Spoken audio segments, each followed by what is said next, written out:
할렐루야, 할렐루야. 우리 옆에 있는 분들, 아니면 없으면 자기 스스로에게 이렇게 얘기했으면 좋겠습니다. 예수님의 이름으로 사랑하고 축복합니다. 한 주간도 수고 많으셨습니다. 오늘도 우리 심령이 주님께로 향하길 원합니다. 아멘. 오늘도 주님은 예배하는 자를 찾으십니다. 예배하는 자는 누구죠? 신령과 진정으로 주님을 향하는 자입니다. 신령과 진정으로 주님을 향하는 자는 돈과 물질과 명예와 권력과 하나님을 겸하여 섬기는 자가 아니라 오직 예수 그리스도가 전부된 인생입니다. 주님께 모든 것이 올인되어 있는 인생입니다. 그 자를 오늘도 찾으십니다. 그러한 하나님이 찾으시는 그 의인, 그 예배자가 저 여러분 되시기를 주님의 이름으로 간절히 축원드립니다. 아멘.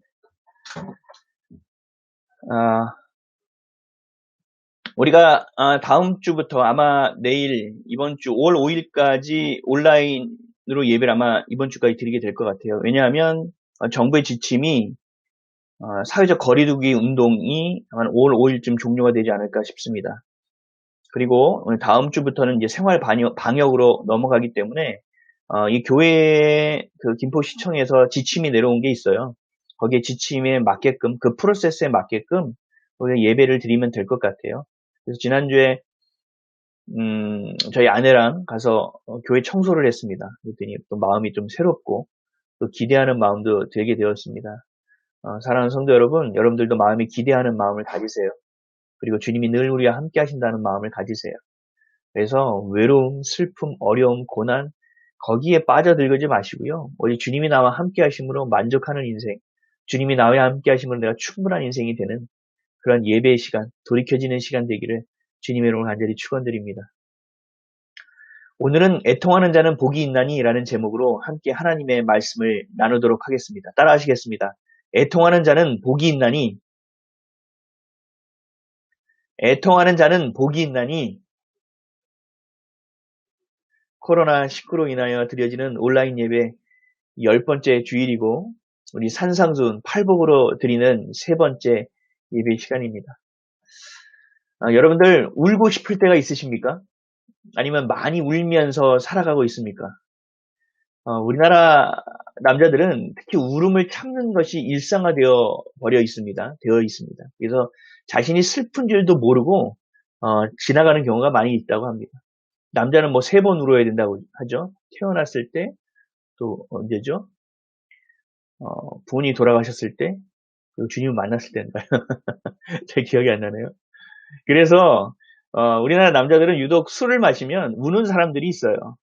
왜요? 울음을 늘 참고 살고 있거든요. 그냥 견디고 버티면 되는 줄 알거든요. 저는 슬픈 마음이 들 때는 웁니다.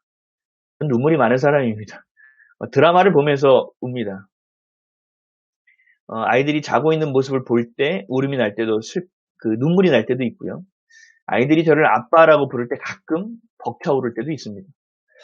저는 눈물이 많은 사람입니다. 하지만 오늘 애통한다, 슬퍼한다, 우는 자라는 이 본문의 이야기는 이런 슬픔을 얘기하지 않습니다. 이런 눈물을 이야기하는 것이 아닙니다. 슬픔으로 인해 흘리는 눈물과 아픔을 말씀하고 있지 않습니다. 좀 더 정확하게 얘기하면 나를 위한 애통함이 아니라는 것이죠. 성경을 보면 다윗의 아들 암논이라는 사람이 있습니다. 그 암논이 자신의 이복 여동생 다말을 보면서 동침하고 싶어서 병이 나요. 그러니까 상사병에 걸리는 거죠. 그리고 울고 통곡까지 합니다. 애통한다는 거죠. 오늘 성경에서 말하는 그 애통함은 이 애통함이 아니죠.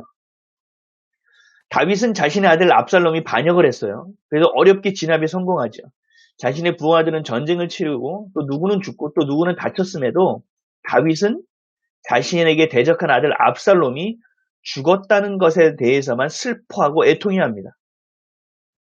이 또한 오늘 본문에서 말하는 애통함의 눈물이 아닙니다. 암논의 애통함, 다윗의 애통함은 그저 괴로움을 더할 슬픔에 불과합니다. 오늘 본문에서 말하는 애통한다는 것은 하나님 앞에서 자신의 죄를 어찌할 줄 몰라 애통해하는 것을 말합니다. 내 자신의 존재의 가벼움으로 인해서 하나님을 향해 가지 못하는 자신을 두고 말씀대로 따라 살지 못하는 늘 타협하고 있는 자신의 모습을 보고 비통하여 어찌할 줄을 몰라 애통해하는 것. 다윗이 밧세바라는 여인과 간음한 사건, 그 죄를 회개하며 애통해하는 것. 이게 바로 애통함. 오늘 본문에서 말하는 슬퍼함, 눈물 흘림입니다. 시편 51편 1절에서 4절에 다윗이 이렇게 고백했죠. 하나님이여 주의 인자를 따라 내게 은혜를 베푸시며 주의 많은 긍휼을 따라 내 죄악을 지워주소서. 나의 죄악을 말갛게 씻으시며 나의 죄를 깨끗이 제하소서. 물은 나는 내 죄가를 아오니 내 죄가 항상 내 앞에 있나이다. 내가 주께만 범죄하여 주의 목전에 악을 행하였사오니 주께서 말씀하실 때에 의로우시다 하고 주께서 심판하실 때에 순전하시다 하리이다. 아멘. 내 죄로 인하여 하나님 앞에 서기 어렵고 하나님 앞에 서기 비통함, 그렇게 슬퍼함이 바로 오늘 성경에서 말하고 있는 애통함이라는 것입니다. 자신의 슬픔과 외로움이 애통함이 되었을 때는 이 괴로움이 더 커집니다. 하지만 나 자신의 죄, 나 자신의 연약함, 나 자신의 부족함, 나 자신의 정말 어려움, 정말 주님 앞에 서기에 그 비통함 심정으로 애통함으로 하나님께 나아간 자에게는 행복과 기쁨과 평안이 주어집니다. 왜요? 용서받고 위로받았기 때문에 그렇습니다. 오늘 본문 4절 말씀 우리 다 같이 함께 읽어보겠습니다. 4절이요. 시작. 애통하는 자는 복이 있나니 그들이 위로를 받을 것이며. 아멘. 애통하는 자는 복이 있나 마카리오스, 기뻐할 수 있는 자가 되어질 것이다. 그들이 위로를 받을 것이기 때문에. 거꾸로 한번 해볼까요? 너희들이 위로를 받을 거야. 어떻게 하면? 기뻐할 수 있다면, 어떻게 기뻐하면? 애통하는 자로서의 기뻐함이 있다면, 주님 앞에 내 죄와 어려움과 안타까움과 정말 허망함을 가지고 주님 앞에 나아갈 때 우리는 기뻐함이 회복될 것이고 위로를 받게 된다는 것이죠. 이 애통함에 대해서 우리가 좀 분명히 알아야 된다는 거예요. 페르시아 왕의 술 관원장으로 지냈던 느헤미야라는 사람이 있습니다. 이 사람이 고향 예루살렘으로부터 돌아온 사람들에게 고향 소식을 듣습니다. 그때 느헤미야가 느꼈던 것이 바로 오늘 성경 본문에서 말하고 있는 애통함이에요. 느헤미야 1장 3절에서 5절 말씀을 한번 읽어보겠습니다. 그들이 내게 이르되 사로잡힘을 면하고 남아있는 자들이 그 지방 거기에서 큰 환난을 당하고 능욕을 받으며 예루살렘 성은 허물어지고 성문들은 불탔다 하는지라. 내가 이 말을 듣고 앉아서 울고 수일 동안 슬퍼하며 하늘의 하나님 앞에 금식하며 기도하며 이르되 하늘의 하나님 여호와 크고 두려우신 하나님이여 주를 사랑하고 주의 계명을 지키는 자에게 언약을 지키시며 긍휼을 베푸시는 주여 간구하나이다 하면서 하나님에게 그 비통하고 애통함의 심령의 기도를 계속 해나가는 것이 바로 느헤미야의 1장의 시작 서두 부분입니다. 하나님의 백성으로서 하나님의 자녀로서 온전히 지내야 함에도 불구하고 너무나 비참한 상황 가운데서 하나님의 성전이 세워져야 하는 예루살렘이 아직도 회복되지 아니하는 그 참담함 앞에서 느헤미야는 애통해하는 거예요. 하나님 앞에서 우리가 애통해하고 죄로 인하여 애통해하는 것. 인생의 어려움, 아픔, 외로움, 슬픔이 나를 엄습할 때 세상 사람들은요, 긍정을 이야기합니다.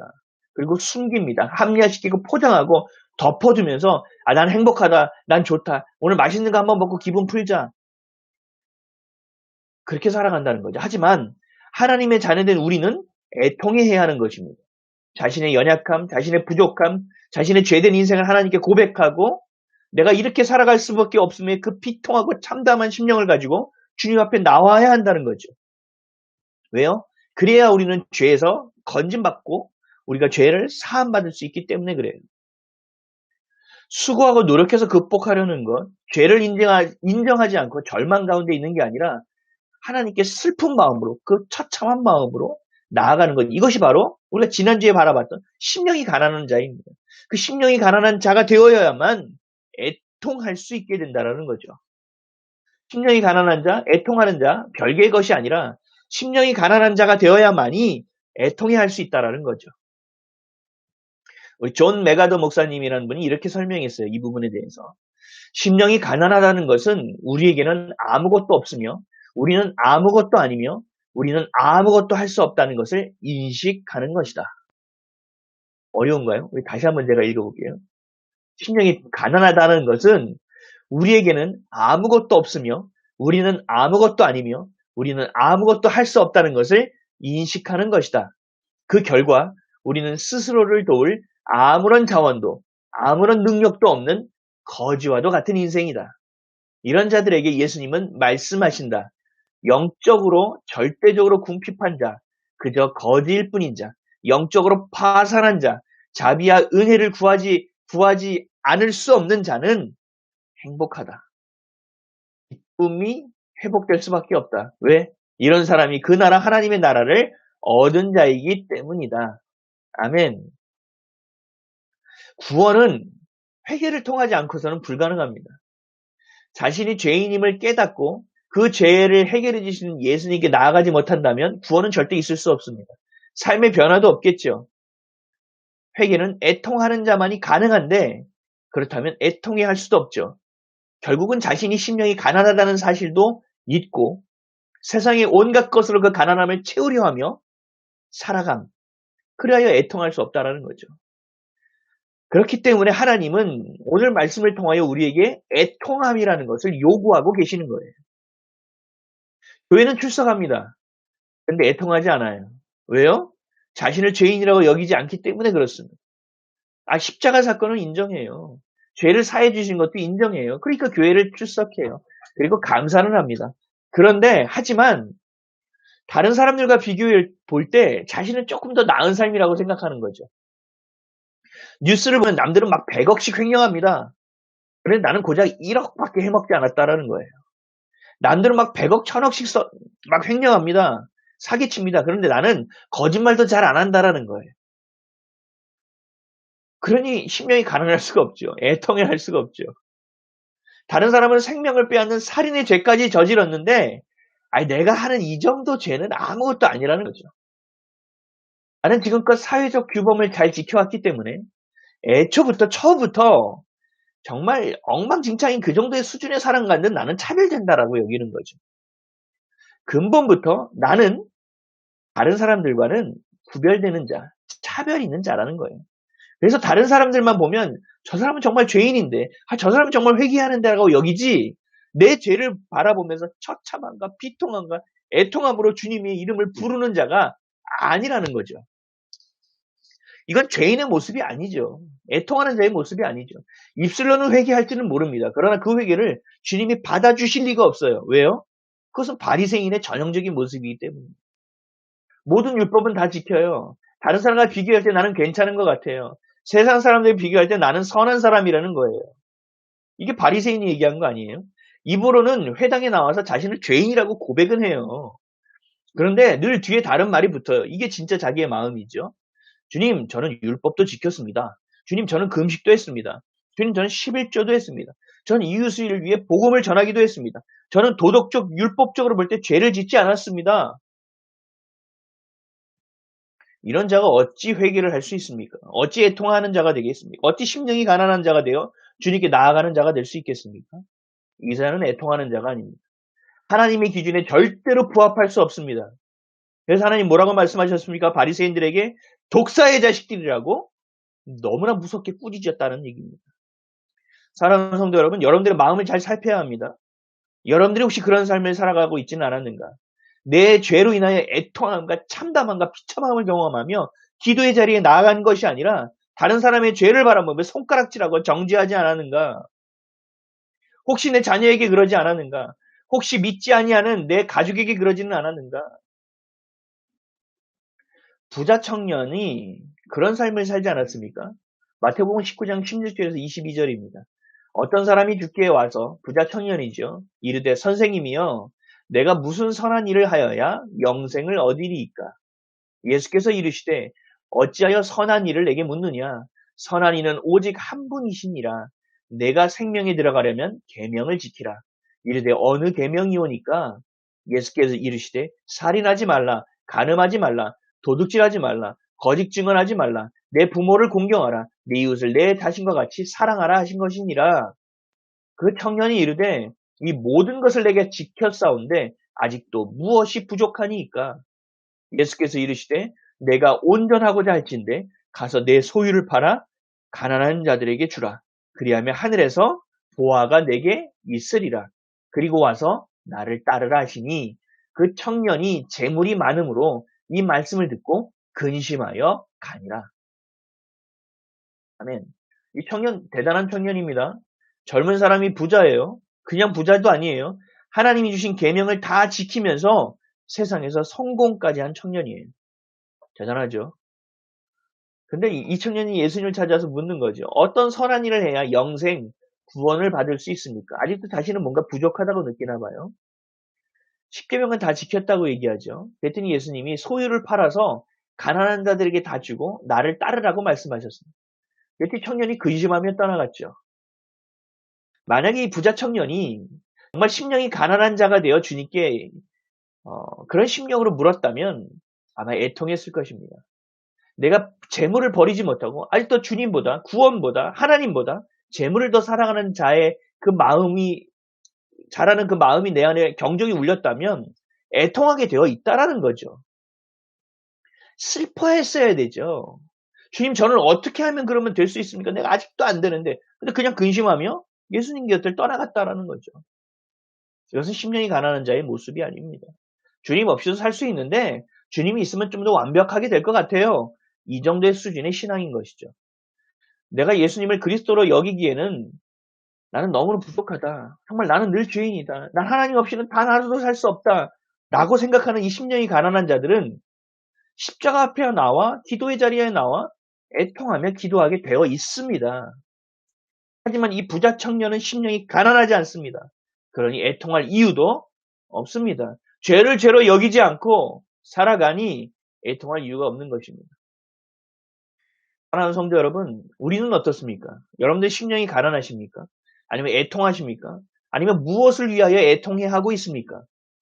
구원받지 못한 부모를 위해서, 예수님이 누군지도 모르는 자녀를 위해서 애통하며 기도하고 있습니까? 아니면 스스로의 모습이 안타깝고 외롭고 너무나 부족하여 울고 계십니까? 예수님이 머리에 가시관을 쓰시고 온몸에 피를 철철 흘리면서 무거운 십자가를 지고 골고다 언덕을 향하고 있습니다. 예수님을 따르던 여인들이 슬피 웁니다. 그리고 예수님을 따라갑니다. 이때 예수님이 여인들을 바라보면서 이렇게 말씀하고 있어요. 누가복음 23장 28절입니다. 예수께서 돌이켜 그들을 향하여 이르시되 예루살렘의 딸들아 나를 위하여 울지 말고 너희와 너희 자녀를 위하여 울라. 이게 무슨 말씀이죠? 지금 보여지는 슬픔으로 울지 말라. 이것은 애통함이 아니다. 나를 알지 못하는, 나를 그리스도로 여기지 못하는 너 아니면 너의 자녀, 그들을 위하여, 하나님을 알지 못하는 그 자녀들을 위하여 울라는 거예요. 애통해 하라는 거예요. 내가 지금 왜 십자가를 지고 올라가는지 넌 아직 몰라. 근데 내가 지금 아파하고 힘들어하고 이 피를 뚝뚝 흘리고 고된 모습을 가지고 너 감정적인 슬픔으로 울지 마.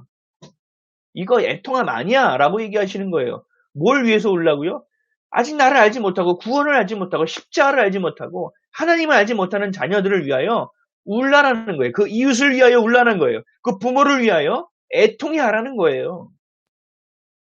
시편 6편 2절 6절에 다윗이 이렇게 애통해 합니다. 여호와여 내가 수척하였으니 내게 은혜를 베푸소서. 여호와여 나의 뼈가 떨리오니 나를 고치소서. 이 죄로 인하여 고통받아 견딜 수 없는 심령이 가난한 자를 심령을 가지고 애통하며 주님께 나아가는 모습입니다. 그래서 6절에 이렇게 다시 고백합니다. 내가 탄식함으로 피곤하여 밤마다 눈물로 내 침상을 띄우며 내 요를 적시나이다. 견딜 수 없는 겁니다. 내 안에 죄로 인하여 견딜 수 없는 거예요. 여러분 은혜가 크잖아요. 내가 하나님과 친밀하잖아요. 그러면 죄가 점점 커 보입니다. 내가 하나님과 멀어 있잖아요. 그러면 정말 큰 죄도 잘 보이지 않아요. 찾아봐야 돼요. 다윗은요, 주님과 동행하는 자였습니다. 주님과 친밀한 자였습니다. 이 내면에 있는 죄로 인하여 견딜 수 없는 거예요. 그래서 밤마다 침상에 그 요 이불을 눈물로 적시면서 자는 거예요. 주님 애통합니다. 내가 어떻게 할 수가 없습니다. 이것이 바로 심령이 가난한 자의 모습이에요. 회개할 때 내 눈물로 내 요를 적시는 자, 그런 애통하는 자가 되어져야 하는 것입니다. 아멘이십니까? 아멘. 우리가 회복해야 할 것은요, 과거에 경제적으로 좋았던 시절이 아니에요. 우리가 회복해야 될 것은 과거에 내가 정말 피부도 팽팽하고 머리가 잘 들어갔던 소위 말하는 리즈 시절이 회복해야 될 것이 아니에요. 우리가 회복해야 할 것은 과거 건강미가 넘쳤던 시절로 돌아가는 것이 아니에요. 며칠 밤을 새도 거뜬했던 모습, 나 그런 건강한 모습으로 돌아가고 싶어, 회복되고 싶어. 아니요. 우리가 회복되어야 될 것은 무엇이냐? 심령의 가난함이 회복되어야 합니다. 그리고 하나님 앞에서 애통함으로, 회개함으로 기도하는 것이 회복되어야 합니다.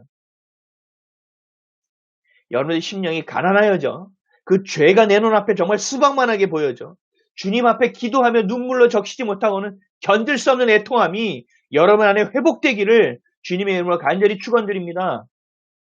아멘.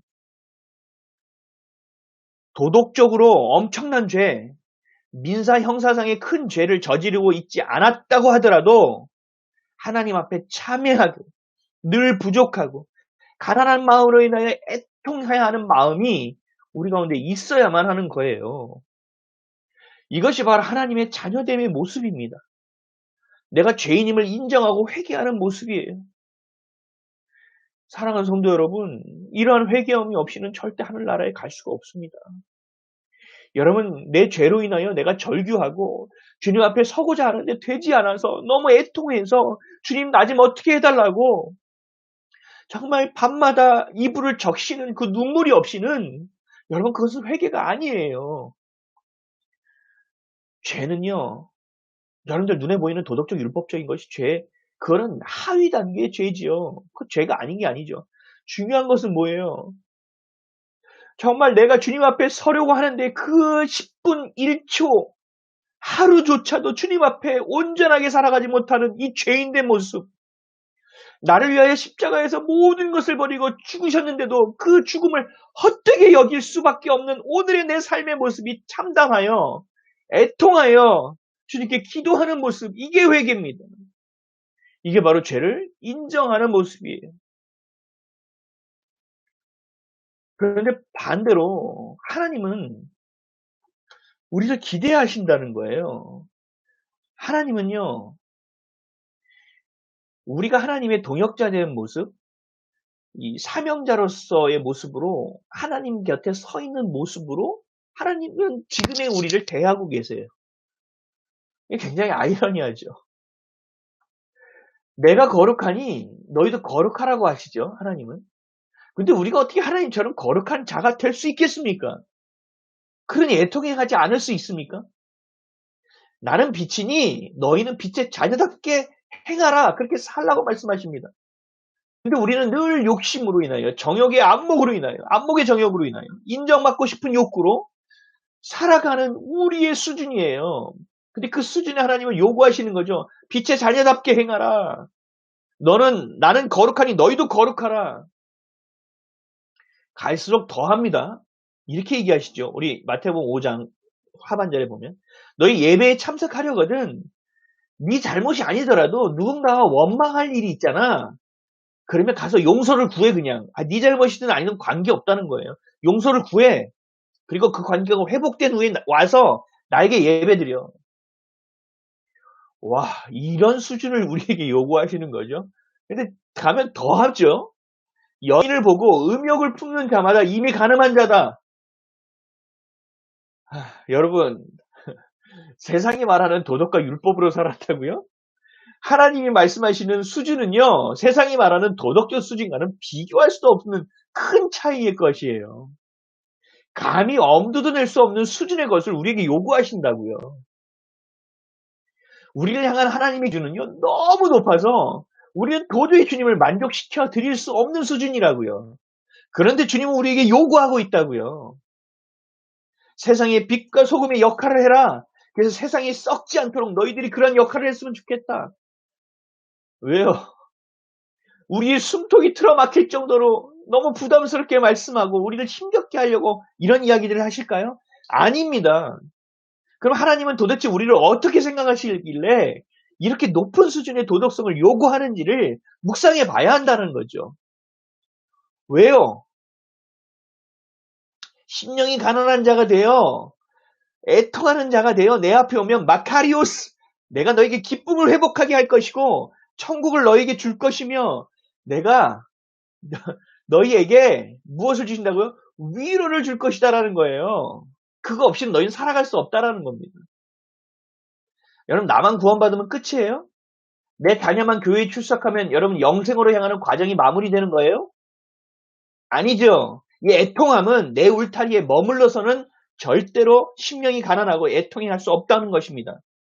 하나님이 애통해 하시는 그 지점에서 가야 주님이 애통해 하는 그 시점에 우리가 그 시점에 도달해야 우리도 애통할 수 있다라는 거예요.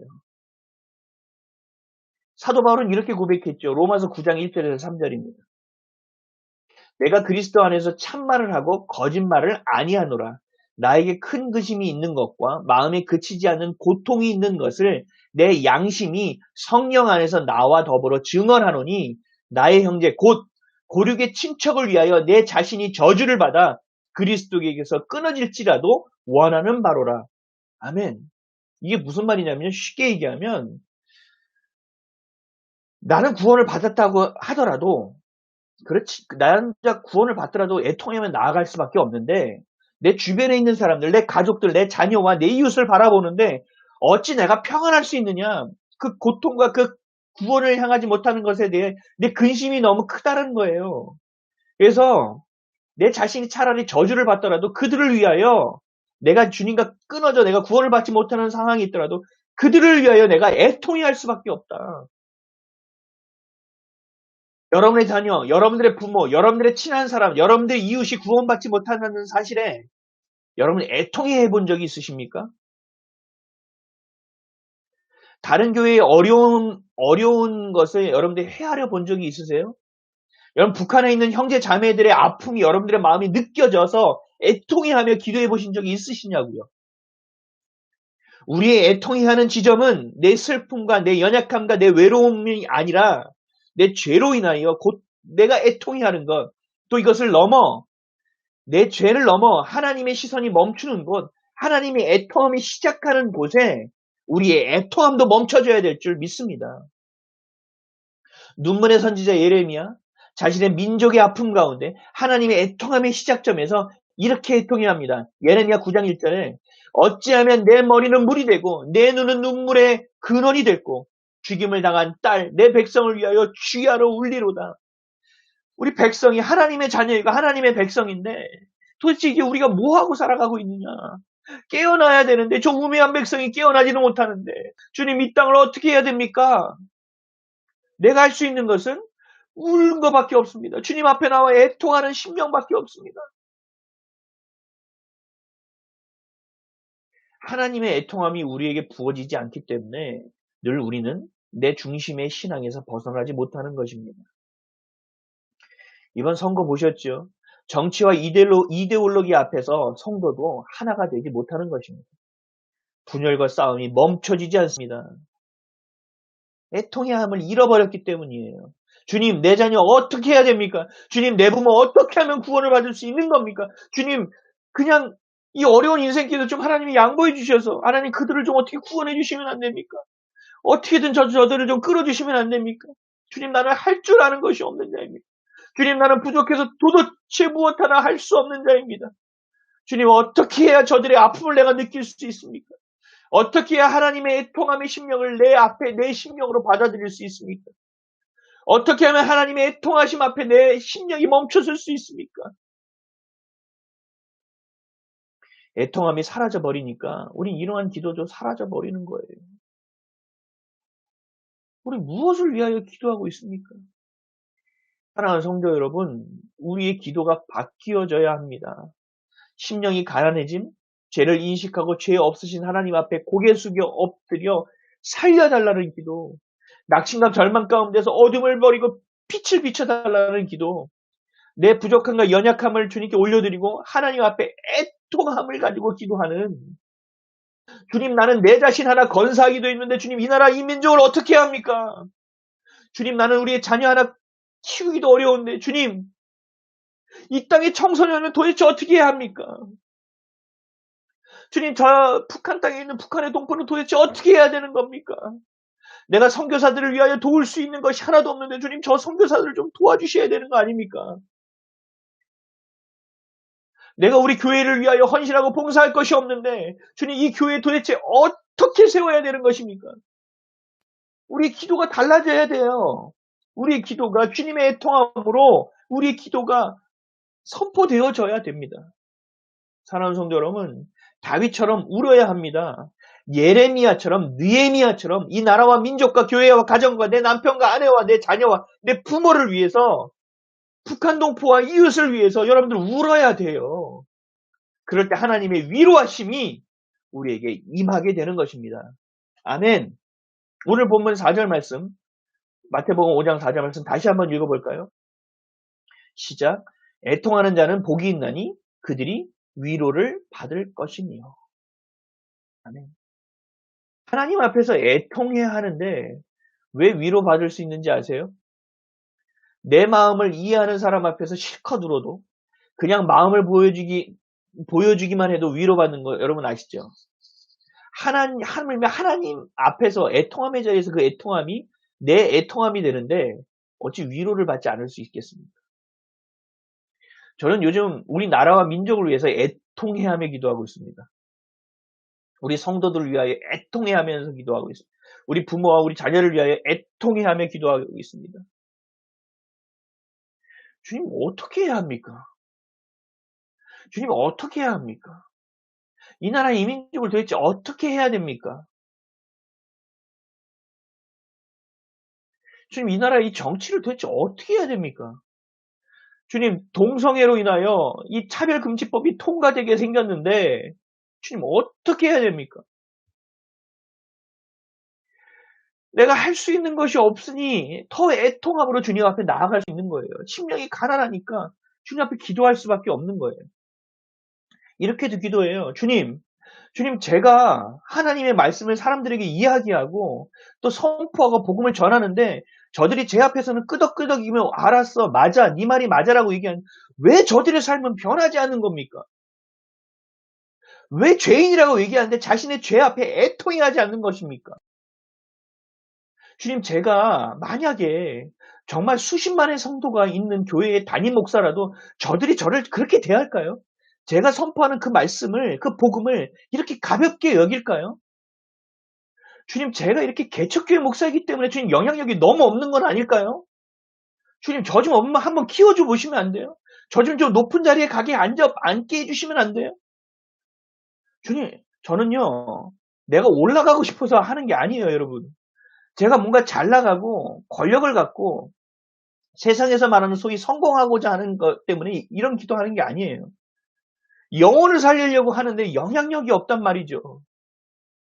그들을 진심으로 진정으로 사랑하여 복음을 전하고 주님의 말씀을 이야기해 주는데도 내 감정을 건드리기 때문에 너 말 안 듣겠다라는 것.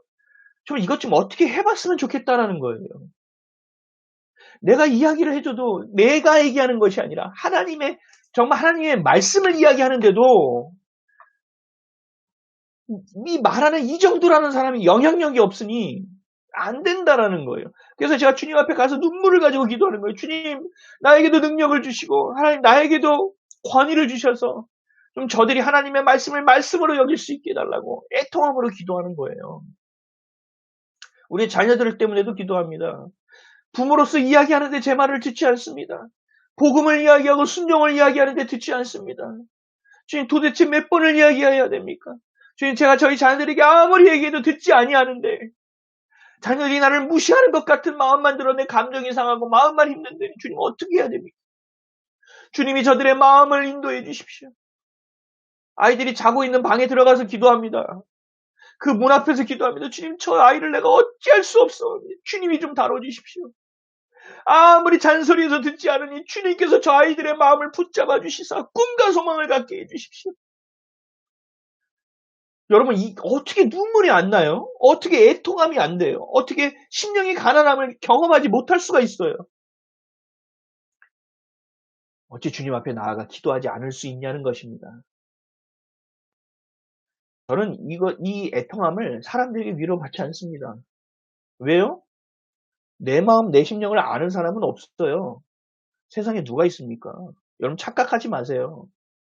하나님의 위로를 받은 사람은요, 세상 사람들의 위로를 구하지 않습니다. 왠지 아세요? 하나님의 위로만으로 충분하기 때문에 그래요. 하나님의 위로를 받은 사람의 특징은요, 사람의 위로를 기대하지 않는다는 데 있습니다. 충분하기 때문에 그렇습니다. 사랑하는 성도 여러분, 애통해 하십시오. 내 죄로 인하여 애통해 하십시오. 하나님의 말씀대로 살아갈 수 없으면 애통해 하십시오.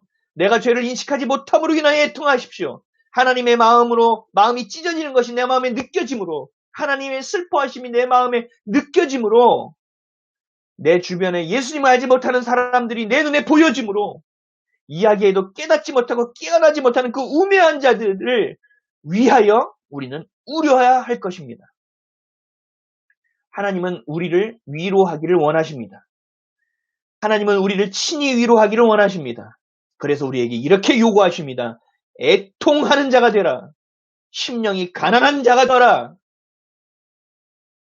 교만한 자, 들어도 들은 채 하며 듣지 아니하는 자, 말을 알아듣지 못하는 자들을 위해서도 울어야 합니다. 예레미야 13장 17절에 이렇게 말씀하고 있습니다. 너희가 이를 듣지 아니하면 나의 심령이 너희 교만으로 말미암아 은밀한 곳에서 울 것이며 여호와의 양떼가 사로잡힘으로 말미암아 눈물을 흘려 통곡하리라. 그 사람의 반응이 중요하지 않아요, 여러분. 내가 이 정도 했는데 얘가 이 정도 나올 거야. 여러분 착각하며 살지 마세요. 그건 순진한 게 아니에요. 그건 멍청한 겁니다. 아둔한 거예요. 미련한 거예요. 하나님이 말씀하시는 건 어떻게 말씀하시는지 아세요? 너희는 너희의 자녀답게 행하라는 거예요, 그냥. 너희는 그냥 애통이 하고 울라는 거예요. 나머지 누가 한다고요? 내가 할 거라는 거예요, 주님이. 왜 자꾸 앞서갑니까? 심령이 가난한 자가 되면 됩니다. 애통이 하는 자가 되면 됩니다. 주님의 마음을 품는 자가 되면 됩니다. 그러면 어떻게 하신다고요? 마카리오스! 내가 너희에게 복이 되리니. 뭐예요? 기쁨을 회복시켜 주리니. 천국이 너희 것이며 너희가 위로를 받을 것이다. 애통해야죠. 그러면 그 다음 뭐예요? 위로 받아야죠. 그렇죠? 고린도후서 1장 3절에서 7절 말씀입니다. 좀 길지만 잘 들어보십시오. 찬송하리로다. 그는 우리 주 예수 그리스도의 하나님이시요 자비의 아버지시요 모든 위로의 하나님이시며 우리의 모든 환난 중에서 우리를 위로하사 우리로 하여금 하나님께 받는 위로로서 모든 환난 중에 있는 자들을 능히 위로하게 하시는 이시로다. 그리스도의 고난이 우리에게 넘친 것 같이 우리가 받는 위로도 그리스도로 말미암아 넘치는도다. 우리가 환난 당하는 것도 너희가 위로와 구원을 받게 하려는 것이요 우리가 위로를 받는 것도 너희가 위로를 받게 하려는 것이니 이 위로가 너희 속에 역사하여 우리가 받는 것 같은 고난을 너희도 견디게 하느니라. 너희를 위한 우리의 소망이 견고함은 너희가 고난에 참여하는 자가 된 것 같이 위로에도 그러한 줄을 알미로라. 아멘. 여러분 고난이 오면 고난만 생각하시죠? 이 위로받는 건 생각 못하시죠? 애통하면 그 슬픔만 가지고 계시죠? 우리에게 위로를 주시면 생각하지 못하죠. 사망의 음침한 골짜기를 다닐지라도 우린 늘 뭐 생각해요? 해를 받고 두려워하는 것만 생각하죠? 주께서 나와 함께 하시는 건 생각하지 못하죠. 이게 우리의 한계예요. 그래서 애통이 해야 하는 거거든요. 지금 이런 상황 가운데서 내가 주님이 생각나지 않았어요. 내가 이런 상황 가운데서 어떻게 주님을 찾지 않았어요. 애통이 해야 돼요. 하나님을 만나지 못한 분, 경험하지 못한 분, 오늘부터 애통해 하면서 기도해 보십시오. 하나님이 있는데 있는 것 같아. 하나님은 계시지. 그런데 나하고는 좀 별개야. 하나님은 계신데 나는 아직 경험은 잘 못했는데. 여러분 오늘 기회입니다. 여러분 애통해 보면서 기도해 보십시오. 그럼 여러분들 위로를 경험하게 될 것입니다.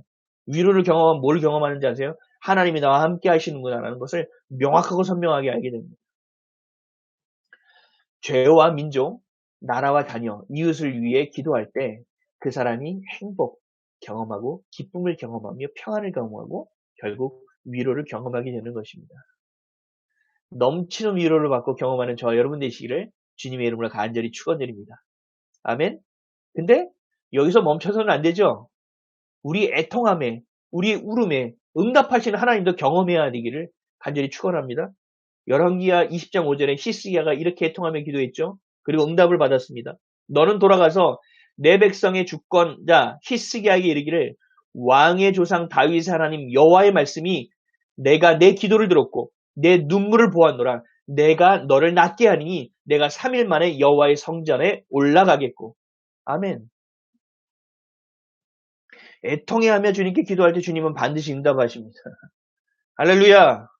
나 중심에서 벗어나십시오. 내 중심의 슬픔에서 벗어나십시오. 나를 연민하고 나를 불쌍히 여기는 것에서 벗어나야 됩니다. 그것은 애통함입니다. 그것은 괴로움을 더하게 할 뿐입니다. 우리의 애통함은 무엇입니까? 내 죄로 인하여, 내 이웃을 향하여, 이 나라와 무매한 백성들을 위하여 하나님께 나아가지 못하는 것, 내가 어찌할 수 없어 주님께 나아가는 것, 주님의 슬픔의 자리에 내 마음을 던지는 것, 주님의 마음이 내 마음이 되는 것, 주님의 시선이 멈추는 곳에 내 시선도 멈출 수 있는 것, 그래야 이 심령이 가난한 자가 되어 애통하며 기도하는 자, 이런 자가 복이 있는 자입니다.